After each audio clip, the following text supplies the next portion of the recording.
కార్యాచరణ చేస్తాము, ఓపెన్ చేస్తాము. ఖచ్చితంగా దాన్ని ప్రజలందరూ కూడా దాన్ని అప్లై చేసుకొని అర్హత ఉన్నటువంటి ప్రతి ఒక్కరికి కూడా పెన్షన్ కల్పించడానికి ప్రభుత్వం చిత్తశుద్ధిగా ఉందనే సంగతి మీ ద్వారా ప్రజలందరికీ తెలియజేసుకున్నారు. మంత్రి గారు చెప్తున్న సమాధానం ఏంటంటే సార్, మంత్రి గారు చెప్పిన సమాధానం మేబీ సబ్జెక్ట్ కరెక్షన్. ఇక్కడ పెద్దలందరూ మంత్రులు, మిగతా మంత్రులు కూడా ఉన్నారు కాబట్టి అర్చన మాట్లాడు అంటే ఏమో లెగిస్తున్నాను రెడీగా ఉన్నావు కదా, ఏమో చెప్తాను. అందుకు ఏంటంటే వారు చెప్పింది దయచేసి చైనా చూస్తాను, మిమ్మల్ని చూడలేదు. రోజు 20-30 సంవత్సరాలు మనతో ముఖాలు చూసుకున్నాం, నీ ముఖం చూడలేదు, చైర్ ముఖం చూస్తాను, నీకు అలా కనిపిస్తుంది. ఏంటి అధ్యక్ష, మంత్రి గారు చెప్పింది నాకు అర్థమైంది. Maybe correction, subject correction. ఎంతవరకు ఒక పెన్షన్ కూడా ఇవ్వలేదు, కానీ అర్హులైన ఉంటే ఇక ముందు ఇస్తాము. ఈ 19 సంవత్సరాలు ఎవరు 60 సంవత్సరాలు నిండలేదు, ఈ 19 సంవత్సరాలు ఎవరు విద్యార్థులు ఎవరు లేరు. ఇక ఫ్యూచర్ లో వస్తే ఇవాళ నాయుడు గారు మాట్లాడండి. సభ్యులు శివరామరెడ్డి గారు ఫస్ట్ మా మంత్రి గారు చెప్పుకుంటారు అనుకుంటున్నాను. చంద్రబాబు నాయుడు గారు 2019 పదవి దిగిపోయేసరికి 34 లక్షల మందికే పెన్షన్ ఇచ్చేవాళ్ళు, 34-35 లక్షల మందికి ఇచ్చేవాళ్ళు. మేము వచ్చిన తర్వాత దాన్ని 55 లక్షలు 60 లక్షలు చేసామని చెప్పారు. తెలుసుకొని మాట్లాడితే చాలా సంతోషం ఎవరైనా సార్. అధ్యక్ష 2019 ఆ రోజు గవర్నమెంట్ దిగిపోయేసరికి 55 లక్షల మందికి పెన్షన్ ఇచ్చాము అధ్యక్ష. అసలు పెన్షన్ ఒకసారి మనం చూస్తే 4,000 రూపాయలు అధ్యక్ష ఇప్పుడు ఇస్తున్నాం. అందులో మిగతా ప్రభుత్వాలు ఎవరైనా సరే ముఖ్యమంత్రిగా ఉన్నా సరే నాకు తెలిసి 1,125 రూపాయలు ఇచ్చారు అధ్యక్ష మిగతా ముఖ్యమంత్రులందరూ. మిగిలినటువంటి 2,875 రూపాయలు ఇచ్చింది చంద్రబాబు నాయుడు గారు, ఎన్టీ రామారావు. ఇది నగ్న సత్యం అధ్యక్ష. ఇప్పుడు అధ్యక్ష మీ దానికి వస్తాను అధ్యక్ష. మీలాగా మేము ఎప్పుడు తప్పు చెప్పలేదు, ఇచ్చిన మాట ఎప్పుడు తప్పలేదు అధ్యక్ష. వినండి మీరు మీ లైన్లోకి వస్తే వినండి అధ్యక్ష, వినండి. అసలు మీరే అధ్యక్ష మీరే 2019 ఎలక్షన్ మేనిఫెస్టోలో మేము వచ్చిన తర్వాత 2,000 రూపాయల పెన్షన్ 3,000 చేస్తామని మీరు చెప్పారు అధ్యక్ష. ఇచ్చిన మాట ప్రకారం మాట తప్పిపోయి ఎప్పుడు వినండమ్మా, నేను ఎవరిని విమర్శించడం లేదు. తర్వాత మీరు మాట్లాడండి, అరగంట మాట్లాడండి. నేను తప్పుంటే అచ్చెన్నాయుడు గారు తప్పు మాట్లాడారు చెప్పండి. మీరు వినండి, ముందు వినాలి కదా. మీరు ఎన్ని రోజులు పెంచారు దాని జోలికి కూడా నేను పోవాల్సిన అవసరం లేదు. మేము ఎలక్షన్లో చెప్పాం, మేము వచ్చిన తర్వాత 4,000 రూపాయలు, వికలాంగులకు 6,000 రూపాయలు, కిడ్నీ వ్యాధితో పోయినటువంటి 10,000 రూపాయలు, 15,000 రూపాయలు చేస్తామని చెప్పాం అధ్యక్ష.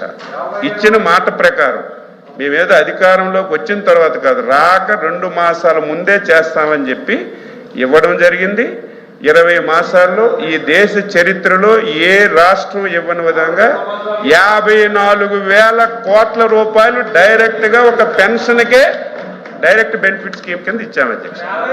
అదేవిధంగా ఇప్పుడే చెప్పారు కొత్త వాళ్ళకి, లేకపోతే మేము ఉండేటప్పుడు 64 లక్షల మందికి ఇచ్చేవాళ్ళం, ఇప్పుడు 60 లక్షలే ఇస్తున్నారంటే అధ్యక్ష ప్రతి నెల డెత్స్ వస్తుంటాయి. డెత్స్ అన్ని వేకెన్సీ, డెత్ అయిన వాడికి పెన్షన్ ఇవ్వరు కదా. ఏదైతే మీరు అన్నట్టుగా ఆ 1,00,000-2,000 లక్షలు తగ్గాయి డెత్ పెన్షన్స్ అధ్యక్ష. అయితే మీరు ఇంకోటి చెప్పారు, గతంలో లేనటువంటి ఇబ్బందులు పడినటువంటి అవసరాలన్నీ మేము క్లియర్ చేసాం అధ్యక్ష. గతంలో ఎవరైనా ఒక నెలలో పెన్షన్ తీసుకోకపోతే 2వ నెలలో క్యాన్సిల్ చేసేవాళ్ళు. మేము వచ్చిన తర్వాత 1 నెల తీసుకోకపోయినా, 2 నెలలు తీసుకోకపోయినా, 3 నెలలు తీసుకోకపోయినా 3వ నెలలో మొత్తం డబ్బులు తీసుకునే వెసులుబాటు ఇచ్చాం, సభ్యులందరికీ తెలుసు అధ్యక్ష. రెండవది, గతంలో మరి మంత్రిగా కూడా ఉన్నారు, గతంలో భర్తకి ఎవరైనా పెన్షన్ వస్తే 2019 వరకు ఏ మంత్లో భర్త చనిపోతే ఆ మంత్లోనే భార్యకి ఇచ్చేవాళ్ళం. మీరు వచ్చిన తర్వాత అది ఎందుకు కారణం ఏంటో తెలియదు, భర్త చనిపోయినా భార్యకి పెన్షన్ ఇవ్వలేదు. రికార్డు ఉంది కదా, తెప్పించండి, ఒకరోజు కూర్చొని రికార్డు చూడండి. మళ్ళీ మేము వచ్చిన తర్వాత ముఖ్యమంత్రి గారు భర్త చనిపోయినటువంటి వాళ్ళకి ఎవరికైనా సరే పెన్షన్ వస్తే ఇమీడియట్గా ఆ మరుసటి నెలలోనే డైరెక్ట్గా పెన్షన్ ఇమ్మని చెప్పి స్పష్టంగా ఆదేశాలు ఇచ్చాం. అన్నీ జరుగుతున్నాయి. ఇక కొత్తగా వికలాంగులు ఉన్నారు అధ్యక్ష. దుర్మార్గంగా 2019-25 అర్హత కలిగిన వాళ్ళకి మీరు నిబంధనలు పెట్టి కరెంటు బిల్లు వస్తుందని, కారు ఉందని, భూమి ఉందని, లేకపోతే అది ఉందని, ఇది ఉందని చెప్పి చాలా మందికి పార్టీ ముద్రేసి చాలా పెన్షన్లు తీశారు అధ్యక్ష. అదేవిధంగా జెన్యూన్గా భర్త చనిపోతే భార్య వీడియో అవుతుంది, వాళ్ళు కూడా ఉన్నారు. ఇవన్నీ ఆ సబ్ కమిటీలు నేనున్నాను, మంత్రి గారు ఉన్నాం. ఇవన్నీ ఎన్ని ఉన్నాయో మొత్తం రాష్ట్రంలో పూర్తిగా భర్త చనిపోయినటువంటి భార్యలు ఎంతమంది, గత ప్రభుత్వంలో అర్హత కలిగిన వాళ్ళకి పార్టీ పేరు పెట్టి తీసిన వాళ్ళు ఎంతమంది, ఇవన్నీ కూడా మొన్ననే రివ్యూ చేసిన అధ్యక్ష. కొత్త వాళ్ళకు కూడా ఇచ్చే కార్యక్రమం ముఖ్యమంత్రి గారు ఆలోచిస్తున్నారు. రెండవది 50 సంవత్సరాలు అధ్యక్ష. చాలా కులాలకు 50 సంవత్సరాలు ఇచ్చాం. మీ అందరికీ తెలుసు, మత్స్యకారులకు 50 సంవత్సరాల పెన్షన్ తెలుగుదేశం పార్టీ చంద్రబాబు నాయుడు గారు ఇచ్చారు. టాడీ ట్యాపర్స్కి ఇచ్చాం, ట్రైబల్స్కి ఇచ్చాం. ఇంకా మిగిలినట్టు వాళ్ళు కొంతమంది ఉన్నారు, వాళ్ళకు కూడా ఇచ్చే కార్యక్రమం చేయడానికి అన్ని రకాలుగా ఆలోచిస్తున్నాం. కొత్త పెన్షన్లు అనేవి అవసరం ఉంది. మీరు చెప్పినట్టుగా ఎవరైతే భర్త చనిపోయినటువంటి భార్యలు ఉన్నారో, మీ దుర్మార్గం వల్ల గత ప్రభుత్వంలో అర్హత కలిగిన వారికి తీసేసిన వాళ్ళు ఉన్నారు, వీళ్ళందరికీ ఇవ్వడానికి మేము ఇప్పటికే మొత్తం రివ్యూ చేశాం, ముఖ్యమంత్రి గారి దృష్టిలో పెట్టాం. అర్హత కలిగిన ప్రతి ఒక్కరికి ప్రభుత్వం పెన్షన్ ఇస్తుందని మీ ద్వారా ప్రజలకు తెలియజేస్తున్నాం. లోపి గారు గారిని అడిగిన ప్రశ్నకి మా సభ్యులు అడిగిన ప్రశ్నకి మంత్రి గారి కంటే అచ్చెన్నాయుడు గారు సీనియర్ మంత్రి వారు సమాధానం చెప్పారు. ఆయన వరకు ఓకే. కానీ సూటిగా మళ్ళీ అడుగుతున్నాం, ఈ 19 నెలల కాలంలో ఈ 60 సంవత్సరాలు నిండా ఏ ఒక్క వృద్ధులకైనా సరే కొత్త పెన్షన్ ఇచ్చారా? ఈ 14 నెలల కాలంలో, అంటే మీరు స్పౌస్ అనే వర్డ్ వాడారు కాబట్టి, స్పౌస్ అంటే ఏంటంటే ఎవరైతే పెన్షన్ హ్యావింగ్ ఏ పెన్షన్ వచ్చేవాళ్ళు ఉన్నారో వాళ్ళ భార్య స్పౌస్, లేకుండా పెన్షన్ రాకుండా భర్త చనిపోయిన వాళ్ళు. ఎందుకంటే 19 నెలల కాలంలో ఎంతోమంది ఉన్నారు కదా చనిపోయిన కాలంలో, వాళ్ళ భార్యలకి ఈ 19 నెలల కాలంలో ఒక పెన్షన్ ఇచ్చారా? ఎప్పుడు ఇస్తారు అంటే 19 నెలల కాలంలో వారు చెప్పిన కానీ మీరు చెప్పిన కానీ ఇవ్వలేదని. ఇంకో విషయం కూడా చెప్పారు ఆయన, ఏది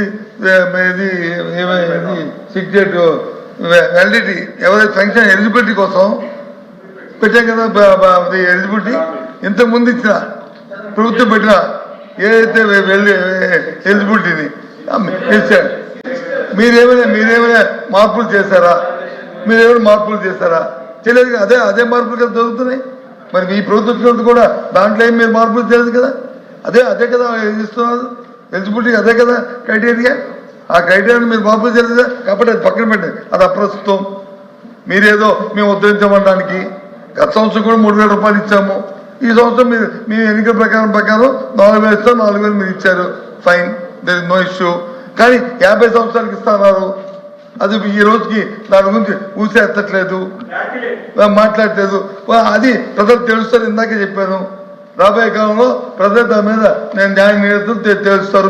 మీరు ఎంతవరకు నిజాయితీ పరులో, మీరు ఎంతవరకు ఎంతకాలం కదా మీ నిజాయితీ ఏదో ప్రజలు నిర్ణయిస్తారు. కానీ సూటుగా అడుగుతున్నాను, ఏదైతే 19 కాలంలో ఎవరైతే అర్హులు ఉన్నారో, ఎవరైతే వృద్ధులు ఉన్నారో 60 సంవత్సరాలు నిండి వాళ్ళకి పెన్షన్ని ఎప్పటి నుంచి మీరు ఇస్తారు?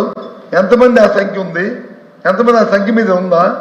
ఎవరైతే వితంతులు ఉన్నారో ఈ 19 నెలల కాలం అంటే 14 అంటే వీళ్ళకి ఇచ్చారు కాబట్టి, ఎవరికి 4 నెలల కంటే స్పౌస్కి స్టార్ట్ చేశారు మీరు ఇస్తామని. కానీ ఎవరైతే ఇంతకుముందు పెన్షన్ దాకా అరుగుతుంది, వాళ్ళ భర్త చనిపోతే వాళ్ళకి ఎప్పటి నుంచి మీరు ఇస్తారు? అదేమైనా మీ డేట్ కటాఫ్ డేట్ ఉందా? లేదు 5 సంవత్సరాలు గడిపేస్తారా? పాపాలు వీధులు పడిన దయచేసి మందిగానే కోరుతున్నాం చెప్పండి. చివరిగా ఒక్క నిమిషం, మళ్ళీ దానికి ఎక్కువ వెళ్ళిపోవద్దు. చివరిగా మీ ప్రశ్న ఏంటండి? సార్, సకల శాఖ మంత్రులు అచ్చెన్నాయుడు గారు, అలాగే కన్సర్న్ మంత్రి శ్రీనివాస్ గారు సభను తప్పుదో పట్టిస్తున్నారు సార్. 2019 నుంచి 24 వరకు స్పోర్ట్స్ కేసులు అసలు ఇవ్వనే లేదు. ప్రతి వాళ్లకు ఎవరు చనిపోయినా అందరికీ అర్హత తీసుకొని వాళ్ళకి 6 నెలలకు ఒకసారి పెన్షన్లు ఇచ్చింటే ఇవ్వలేదని చెప్పడం ఎంత దుర్మార్గం అధ్యక్ష. ఈరోజు వీళ్ళు మాట్లాడుతున్నారు, చనిపోయిన వాళ్ళు లక్షకు పైబడి ఉంటారంటారు. చనిపోయిన వాళ్ళకి ప్రతి వాళ్ళకి ఇస్తున్నామన్నప్పుడు మరి మీరు కొత్త పెన్షన్లు ఎప్పుడు ఇస్తున్నారు చెప్పండి అధ్యక్ష మంత్రి గారిని. ఏ ఒక్కటి 66 లక్షల పైచిలకు పెన్షన్లు వస్తుంటే ఈరోజు 60 లక్షల వరకే ఇస్తున్నారు. మరి మిగిలిన 5-6 లక్షలు ఎక్కడ పోయినా అధ్యక్ష? ఇవన్నీ అవాస్తవాలు చెప్పి సభను తప్పుదో పట్టిస్తున్నారు అధ్యక్ష. జగన్మోహన్ రెడ్డి గారు ప్రతి 6 నెలలకు ఒకసారి అర్హులైన ప్రతి వాళ్ళకి ఇవ్వడం జరిగింది. ఇంకా స్పౌస్ కేసు అంటారు ఏం క్లారిటీ కావాలి సార్. మీ క్లారిటీ ఏంటండి? 66 లక్షలు పైబడి ఉంటే ఇంకా పెరగాల్సింది పోయి 60 లక్షలకే ఎట్లు పడిపోతాయి అధ్యక్ష? డిఫరెన్స్ ఎలా వచ్చింది? పేదలు అన్యాయం చేయడం కాదా? ఆ డిఫరెన్స్ ఏంటనేది అదే సార్. ఓకే, కొత్త పెన్షన్లు ఒక్కటి కూడా ఇవ్వలేదు. మంత్రి గారు మళ్ళా పైన గత ప్రభుత్వాన్ని బ్లేమ్ చేస్తున్నారు. ఒకటి కూడా ఇవ్వలేదు, స్పౌస్ కేసు ఇవ్వలేదని. అందరికీ ఇచ్చారు అధ్యక్ష. ప్లీజ్ ప్లీజ్ కూర్చోండి కూర్చోండి.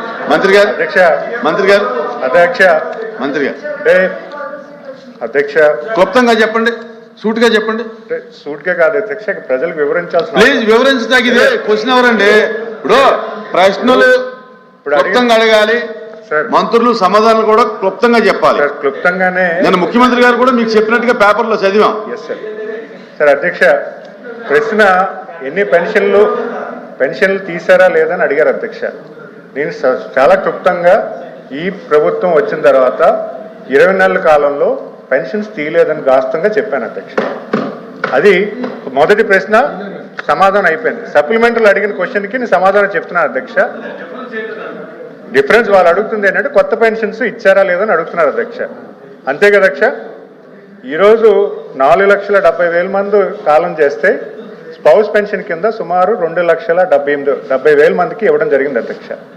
అంటే 65 లక్షల నుంచి ఇప్పుడు 63,20,000 పెన్షన్స్ ఇస్తున్నాం అధ్యక్ష. కొత్త పెన్షన్స్ గురించి అధ్యయనం చేస్తున్నానని ఆల్రెడీ నేను చెప్పాను అధ్యక్ష. ఎందుకు చేస్తున్నానంటే గతంలో వైట్ కార్డ్ హోల్డర్కి పెన్షన్ ఇవ్వడం జరిగింది. గత ప్రభుత్వం పవర్టీ డెఫినేషన్లో హౌస్ హోల్డ్ సర్వే అనేది ఇష్టానుసారంగా చేయడం వల్ల చాలా అవకతవకలు జరిగాయి. అర్హులైనటువంటి చాలామంది కూడా తప్పుదోవ పట్టారు, నష్టపోతున్నారు. వీళ్ళందరూ కూడా సరైనటువంటి విధి విధానాలు తీసుకురావాలనేది ఒక కార్యాచరణ జరుగుతుంది. భవిష్యత్తులో ఖచ్చితంగా పెన్షన్స్ ఇవ్వడం కొత్తది జరుగుతుందనే విషయాన్ని నేను చెప్పాను. అది క్లియర్గా వాళ్ళకి అర్థం అవ్వట్లేదు. గతంలో 2019లో 4,44,000 పెన్షన్ తీశారు అధ్యక్ష. వాళ్ళు 2020లో 1,00,000 పెన్షన్లు తీశారు అధ్యక్ష. 2021లో 2,70,000 పెన్షన్లు తీశారు అధ్యక్ష. 2022లో 1,28,000